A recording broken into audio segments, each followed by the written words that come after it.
आज का टॉपिक है home language versus school language. BEd में एक पेपर है लैंग्वेज अक्रॉस द करिकुलम, उसमें हम पढ़ते हैं what is home language and what is school language, what is the difference between home language and school language, किस भाषा को हम as a home language treat करते हैं और किस भाषा को हम स्कूल लैंग्वेज में रखते हैं। तो आइए इसके बारे में हम थोड़ा डिटेल समझते हैं।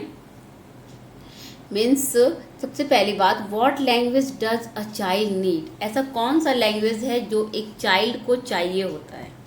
ठीक है, क्योंकि आप लोग चाइल्ड साइकोलॉजी के बारे में जानते होंगे, लैंग्वेज डेवलपमेंट ऑफ चाइल्ड के बारे में भी जानते होंगे। तो क्या होता है कि जब एक बच्चा जब सोशल और फिजिकल वर्ल्ड में आता है तो उसके अराउंड जो लैंग्वेज है, जो लैंग्वेज उसके घर में बोली जा रही है, उसके पेरेंट्स जो लैंग्वेज बोल रहे हैं, वो लैंग्वेज ही बच्चे का क्या होता है, L1 होता है। और जनरली उस लैंग्वेज को ही हम क्या बोलते हैं, उस लैंग्वेज को हम बोलते हैं उस बच्चे का home language. So home language the language of heart and family. So it's a true कि जो लैंग्वेज जो हमें हमारे पेरेंट्स के थ्रू मिलती है, जो हमारे फैमिली के थ्रू मिलती है, जो हमारे आसपास में बोली जा रही है, वो लैंग्वेज हमारे दिल के भी बहुत करीब होती है। हम चाहे कोई भी भाषा बोले, लेकिन जब भी हम इमोशनल होते हैं या फिर अपने आप को अगर हमें एक्सप्रेस करना है, तो वो भाषा जो हमारे हार्ट के बहुत नज़दीक है, जिसमें हम विदाउट कोई बहुत कॉग्निटिव इंटरफेरेंस के हम अपने आप को एक्सप्रेस कर पाते हैं, वो लैंग्वेज को ही हम बोलते हैं कि जो हमारे हार्ट के करीब लैंग्वेज है, हार्ट के करीब भाषा है।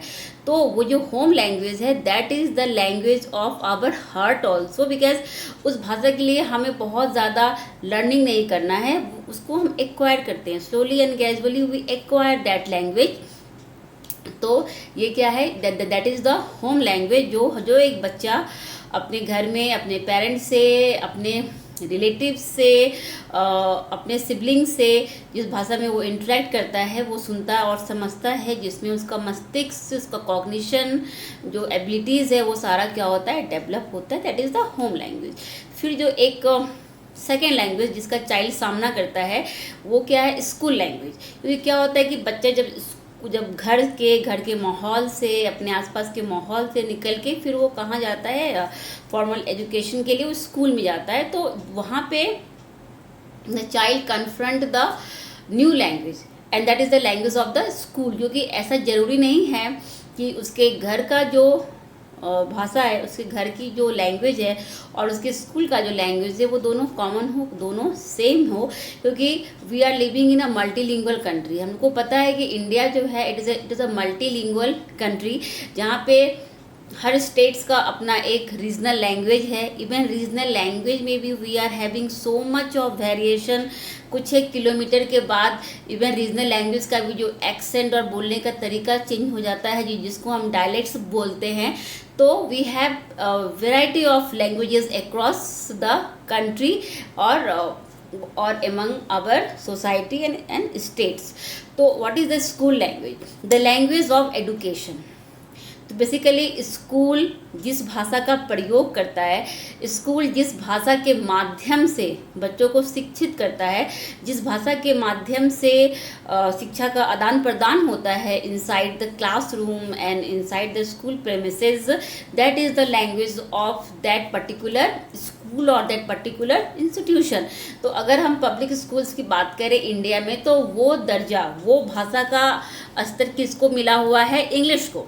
In India English is the school language. क्योंकि बेसिकली अगर आप देखेंगे भी तो पेरेंट्स है बच्चों को पब्लिक स्कूल में इसलिए डालते हैं कि बच्चे जो है अंग्रेजी, इंग्लिश बोलना सीख जाएंगे for developing there communicative competence in English language. जो है हमारा जो प्राइवेट स्कूल में अभी भी ये नोशन है कि more than their competency in the content area, subject area, हमारा मेन फोकस किस पे होता है, learning of a language that is English. ठीक है, तो स्कूल लैंग्वेज की आपकी विद्यालय की जो भी भाषा है, अगर इंग्लिश है तो इंग्लिश, अगर हिंदी है तो हिंदी, अगर कोई रीजनल स्टेट्स है, बांग्ला है, उड़िया है, पंजाबी है, संस्कृत है, गुजराती है, तो दैट लैंग्वेज। तो आपके स्कूल में पढ़ने पढ़ाने के लिए जो भी भाषा जो है वो एज अ टूल काम कर रही है, as a medium of instruction काम कर रही है, वो क्या है, that is your school language. फिर नेक्स्ट आता है कम्युनिटी, ठीक है। तो as we know that we live in a society और every society has its community. तो what is the language of the community? जैसे फॉर एग्जांपल एक बच्चा है जिसका मदर टंग का जो मदर टंग है दैट इज़ बांग्ला या उड़िया और हिंदी, ठीक है। तो बट वो चाइल्ड की जो पेरेंट हैं, the parent is shifted to some other places, ठीक है। सपोज कि साउथ में वो बच्चा जो पेरेंट्स है वो साउथ में रह रहे हैं, तो वहाँ पे उसका होम लैंग्वेज क्या है, बांग्ला। वो इंग्लिश मीडियम स्कूल में पढ़ रहा है, स्कूल का लैंग्वेज क्या है, इंग्लिश। लेकिन एट द सेम टाइम वो जिस कम्युनिटी जो उसके आसपास जो बोली जाने वाली भाषा है, वो जिस पर्टिकुलर एरिया में, जिस पर्टिकुलर रीजन में उसके पेरेंट्स रह रहे हैं, उस पेरेंट में, उस पर्टिकुलर रीजन में जो जो आम बोलचाल की भाषा है, that will be the language of the community. May be वो अगर साउथ में रह रहा है तो वो तमिल हो सकता है, वो कन्नड़ हो सकता है, ठीक है। तो वो जो भाषा है, जो भाषा उसके आसपास के लोग जिस भाषा में कम्युनिकेट कर रहे हैं, that will be the language of the community. तो ये हुई तीसरी भाषा। चौथी भाषा क्या है, फॉरेन लैंग्वेज। बच्चा जो है स्कूल में जाके आप एक न्यू लैंग्वेज भी, आजकल तो फैशन है, एक न्यू लैंग्वेज आप सीख सकते हैं, फ्रेंच हो, स्पेनिश हो, जैपनीज़ हो, ये ऑप्शनल है। लेकिन ये 1 2 3 home language, school language and language of the community, ये 3 लैंग्वेज बच्चे के आसपास रहता है। और ये तीनों लैंग्वेज से बच्चे जो है क्या होता है, रेसिप्रोकेट होता है। और इस 3 लैंग्वेज से जो है बच्चा अपने आप को एक्सप्रेस करता है, और उसमें वो उसका जो इन्वायरमेंट में उसके आसपास ये भाषाएं हैं।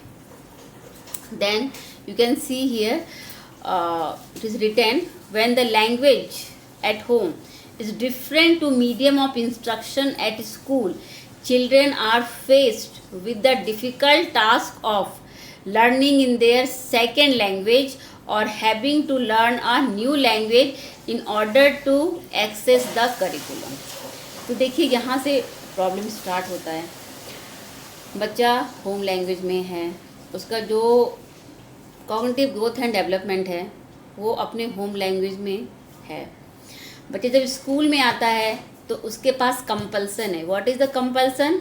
ही has to learn through the language of the school. जो भी स्कूल की भाषा है उसको उस लैंग्वेज के थ्रू लर्निंग करना है, उस लैंग्वेज के थ्रू उसको अपना जो भी कॉग्निटिव प्रोसेसिंग है वो चाइल्ड को करना है। यहाँ से प्रॉब्लम स्टार्ट। आप लोग देखे होंगे कि कोई बच्चा जो अपने फैमिली में बहुत बोलता है, बहुत बातें करता है, बहुत चैटर है, बहुत क्वेश्चंस करता है, बट वही बच्चा जब क्लासरूम में जाता है तो एकदम से क्वाइट हो जाता है, एकदम से साय हो जाता है। So then what is the problem? ये जो चाइल्ड में ये जो बिहेवियरल चेंजेस आया कि एक बच्चा जो अपने होम में बहुत ही चैटर है, बहुत सारा उसके पास जो है वो क्वेश्चन एंड आंसर्स हैं, he can chat a lot, he can ask so many questions। वही बच्चा जब इनसाइड द क्लासरूम है तो वो साइबिक बन गया, क्वाइट बन गया। सो प्रॉब्लम कहाँ है यहाँ पे? Now you can locate, problem है इन द लैंग्वेज। आप जब एकदम से होम लैंग्वेज से स्कूल लैंग्वेज पे शिफ्ट करते हैं तो बच्चे को बहुत प्रॉब्लम होता है दोनों के बीच में स्ट्राइक द बैलेंस करने में, क्योंकि बच्चा का अभी तक जो सोचने समझने की जो उसकी क्षमता है, उसका जो मेंटल कॉग्निशन जो उसका कैलकुलेशंस है वो एक लैंग्वेज में फिट है, और अचानक से एक लैंग्वेज से दूसरे लैंग्वेज में शिफ्ट करना चाइल्ड के लिए क्या होता है, डिफ़िकल्ट होता है। तो बच्चा दे स्टार्ट फीलिंग ऑब्स्टेकल्स, तो उस पर उसका रिएक्शन क्या होता है, they become quiet, they become shy. Okay, so now and the school क्या है? School is a place where students from diversified culture and social backgrounds get together who use different dialects and idiolects at home। सी, ये भी एक बहुत बड़ी बात है कि जो हमारा जो क्लासरूम है that is multi dimensional, that is multi cultural, that is multi social. एक क्लासरूम में जो एक बच्चा आया है वो एक अलग अलग जोग्राफिकल रीजन से, अलग अलग कल्चरल बैकग्राउंड से, अलग अलग सोसाइटी को रिप्रेजेंटेट करता है, बट हम उनको एजुकेट करते हैं all together. So every child is the representative of their culture. तो यहाँ पे इतने डाइवर्सिफाइड फॉर्म को, इतने डाइवर्सिफाइड जो हमारा जो एक क्लासरूम है, उसको हम कैसे एक भाषा के थ्रू उसको हम बांधेंगे, what will be the most suitable language जिसके थ्रू हम बच्चे को एजुकेशन इम्पार्ट करेंगे और the child will be able to grasp that education. तो ये क्या है, ये एक बहुत बड़ा चैलेंज है। सो बेसिकली क्लास में जो है L1 and L2, first language and second language. First language है आपका home language, second language is the school language. तो फर्स्ट लैंग्वेज और सेकेंड लैंग्वेज को लेके देयर इज़ अ प्रॉब्लम। कैसे आप बच्चे को फर्स्ट लैंग्वेज से सेकेंड लैंग्वेज में शिफ्ट करेंगे, हाँ, उसके लिए टीचर्स क्या कर सकते हैं, उसके लिए स्कूल क्या प्रोवाइड कर सकता है। एंड बेसिकली अगर आप बात करें NEP 2020 की, तो उसमें तो क्लियर कट मेंशन है कि till class 5, till the lower primary और जो आपका जो बेसिक्स एजुकेशंस है, वहाँ पे the medium of instruction should be the mother tongue and the regional language. आप बच्चों को कभी भी फोर्स नहीं कर सकते हैं कि आप कोई एक भाषा उसके ऊपर थोप नहीं सकते हैं। लेकिन यहाँ पे प्रॉब्लम क्या है कि आपके क्लास में बच्चे डिफरेंट, सपोज कि बच्चे जो है डिफरेंट रीजनल लैंग्वेज से आए हैं या डिफरेंट मदर टंग बैकग्राउंड से आए हैं, बट स्कूल तो हर मदर टंग, हर रीजनल लैंग्वेज को फॉलो नहीं कर सकता है। Then what will be the language of school? उस केस में स्कूल की भाषा क्या होगी, स्कूल की लैंग्वेज क्या होगी? तो प्रॉब्लम तो है। So now it's up to us कि हम कैसे उस प्रॉब्लम को रिजॉल्व करते हैं और कैसे इस प्रॉब्लम को देखते हैं। ओके, सो ये सारा चीज़ इसका आप स्क्रीनशॉट ले सकते हैं, लाइक फर्स्ट लैंग्वेज क्या है, सेकेंड लैंग्वेज क्या है, दीज आर द डेफिनेशन, इसको आप देख सकते हैं। फिर ये जो आपका home language and school language जो है, ये कहीं ना कहीं थर्ड लैंग्वेज फार्मूला पे भी डिपेंड करता है कि होम लैंग्वेज फर्स्ट लैंग्वेज है, फिर है आपका थर्ड लैंग्वेज क्या है, फिर host language and second language क्या है, ठीक है, फिर home language and school language, ठीक है। Then why do we call it language acquisition. फिर एक टॉपिक बहुत आता है कि लैंग्वेज लर्निंग क्या है, लैंग्वेज एक्विजिशन क्या है। तो सिंपल भाषा में मैं बोलूँ कि जहाँ पे आप एफर्ट लगाते हैं, जिस भाषा को आप एफर्ट के थ्रू और certain rules and regulation follow करके जब हम किसी भाषा को सीखते हैं तो लैंग्वेज लर्निंग कहलाता है। और जहाँ पे ऑटोमेटिक एक तो भाषा लैंग्वेज रिच इन्वायरमेंट में रह के जो आप ऑटोमेटिक जो किसी भाषा को आप बोलना शुरू कर देते हैं, दैट इज़ लैंग्वेज एक्विजिशन। तो इस पे मैं एक अलग से लेक्चर करूँगी, language learning and language acquisition पे।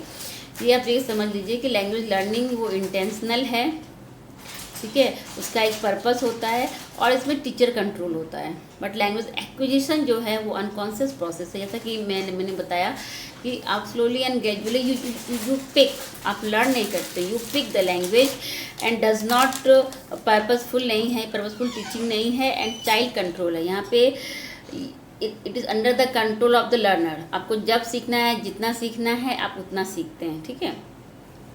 फिर लैंग्वेज एक्विजिशन का कुछ स्टेप्स है कि कैसे जो है चाइल्ड लैंग्वेज को इम्बाइब करता है with no language to full language.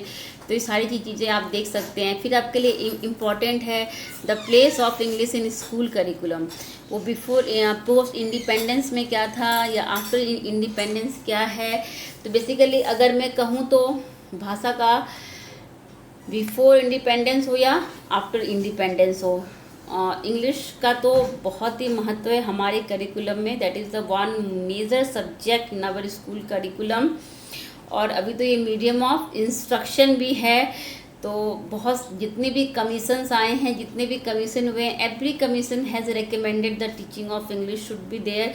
Even NEP में भले ही बोला गया है कि till junior level, till class 5 जो है regional language mother tongue will be the medium of instruction, but later on जो है teaching and learning of English is also very important. Okay, so only this much in this lecture. So do you want more focus, और आप चाहते हैं कि इस पे मैं और जो है डिटेल में बताऊं या आपको ये वीडियो कैसी लगी आप लोग मुझे ज़रूर कमेंट में बताएंगे। And please like and subscribe for more information and for more updates. Okay, thank you so much.